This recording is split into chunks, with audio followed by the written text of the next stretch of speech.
ಮಳೆಯಿಂದಾಗಿ ಗುಜರಾತ್ನಲ್ಲಿ ಏನೆಲ್ಲ ಸಮಸ್ಯೆಗಳು ಸೃಷ್ಟಿಯಾಯಿತು ಅನ್ನೋದನ್ನ ನೋಡಿದ್ವಿ. ಅದೇ ರೀತಿಯಾಗಿ ಕೇರಳದ ವಯನಾಡು ಜಿಲ್ಲೆಯಲ್ಲೂ ಕೂಡ ಕಳೆದ ಒಂದು ವಾರದಿಂದಲೂ ಧಾರಾಕಾರವಾಗಿ ಮಳೆಯಾಗ್ತಾ ಇದೆ. ಹಾಗಾಗಿ ಮಳೆಯಿಂದಾಗಿ ಜನಜೀವನ ಒಂದು ಕಡೆ ಅಸ್ತವ್ಯಸ್ತಗೊಂಡಿದ್ರೆ, ಇನ್ನೊಂದು ಕಡೆ ಕಾಡು ಪ್ರಾಣಿಗಳಿಗೂ ಕೂಡ ಮಳೆಯಿಂದಾಗಿ ಸಾಕಷ್ಟು ಸಮಸ್ಯೆ ಸೃಷ್ಟಿಯಾಗ್ತಾ ಇದೆ. ಅಂದ್ರೆ ಕಂತನ್ಪಾರ್ ಪ್ರದೇಶದಲ್ಲಿನ ನದಿಯಲ್ಲಿ ಕಾಡಾನೆಗಳ ಗುಂಪು ಒಂದು ಕೊಚ್ಚಿ ಹೋಗುವಂತಹ ಪರಿಸ್ಥಿತಿ ನಿರ್ಮಾಣವಾಗಿದೆ. ಅಂದ್ರೆ ಜಮಾಲ್ ಎನ್ನುವಂತಹ ವ್ಯಕ್ತಿಯ ಆಟೋ ರಿಕ್ಷಾದ ಮೇಲೆ ಈ ಆನೆಗಳ ಗುಂಪು ದಾಳಿಯನ್ನ ನಡೆಸುತ್ತೆ. ಹಾಗಾಗಿ ಈ ಘಟನೆಯ ನಂತರದಲ್ಲಿ ಅರಣ್ಯ ಅಧಿಕಾರಿಗಳು ಆ ಆನೆಗಳನ್ನ ಕಾಡಿಗೆ ಬಿಡಬೇಕು, ಕಾಡಿಗೆ ಓಡಿಸಬೇಕು ಅಂತ ಹೇಳಿ ನಿಗಾ ವಹಿಸಿ ಕಾರ್ಯಾರಂಭವನ್ನು ಕೂಡ ಮಾಡ್ತಾರೆ. ಆನೆಗಳ ಗುಂಪು ಹಳ್ಳಿಯಿಂದ ಹೊರ ನಡೆದು ಅರಣ್ಯದತ್ತ ಸಾಗ್ತಾ ಇರುವಾಗ ನದಿಯನ್ನ ದಾಟುವುದಕ್ಕೆ ಆನೆಗಳ ಗುಂಪು ಪ್ರಯತ್ನ ಪಡುತ್ತೆ. ಈ ವೇಳೆ ಮರಿಗಳೊಂದಿಗೆ ನದಿಯನ್ನ ದಾಟಲು ಪ್ರಯತ್ನಿಸ್ತಾ ಇದ್ದಾಗ ತಾಯಿ ಆನೆ ನದಿಯ ವೇಗಕ್ಕೆ ಭಯಗೊಂಡು ನದಿಯ ಮಧ್ಯದಲ್ಲೇ ನಿಂತಿದ್ದು ಆ ವಿಡಿಯೋ ಕ್ಯಾಮೆರಾದಲ್ಲಿ ದೃಶ್ಯಾವಳಿಗಳು ಕೂಡ ಸೆರೆಯಾಗಿದೆ. ಗಮನಿಸ್ತಾ ಇರಬಹುದು ಕೇರಳದಲ್ಲಿ ಯಾವ ರೀತಿಯಾಗಿ ಮಳೆ ಆರ್ಭಟ ಇದೆ ಅಂತೇಳಿ. ವಯನಾಡಿನಲ್ಲಿ ಮಳೆ ಅಬ್ಬರಿಸಿ ಬೊಬ್ಬಿರಿತಾ ಇದೆ.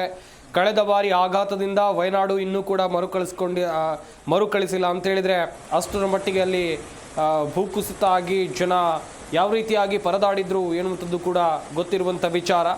ಈಗ ವಯನಾಡಿನಲ್ಲೂ ಕೂಡ ವ್ಯಾಪಕ ಮಳೆಯಾಗ್ತಾ ಇದೆ. ಇತ್ತ ಆನೆಯ ಗುಂಪೊಂದು ನದಿ ನೀರಿನಲ್ಲಿ ಸಿಕ್ಕಿ ಒದ್ದಾಡ್ತಾ ಇರುವಂಥ ದೃಶ್ಯಾವಳಿಗಳನ್ನು ನೀವಿಲ್ಲಿ ನೋಡ್ತಾ ಇದ್ದೀರಾ. ಇದಕ್ಕಾಗಾದ್ರೆ ಕಾರಣ ಯಾರು? ಒಂದು ಕಡೆಯಲ್ಲಿ ಸುರಕ್ಷಿತ ಸ್ಥಳಗಳಲ್ಲೇ ಈ ಆನೆಗಳಿದ್ದು ಇದನ್ನು ಕಾಡಿಗೆ ಓಡಿಸುವಂಥ ಪ್ರಯತ್ನ ಮಾಡಿದ್ದು ಅರಣ್ಯ ಇಲಾಖೆ ಅಧಿಕಾರಿಗಳು. ಇವರು ಓಡಿಸಿದ ನಂತರ ಈ ಆನೆಗಳು ಇಲ್ಲಿಗೆ ಬಂದಿರೋದು ಎನ್ನುವಂಥದ್ದಾಗಿ ಮಾಹಿತಿ ಇವೆ.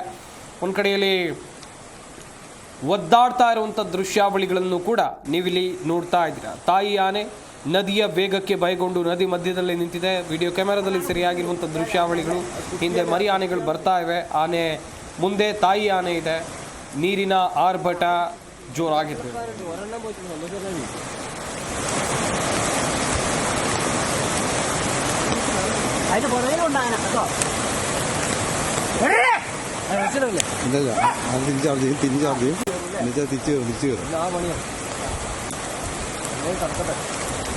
ini karena minggu ini merah.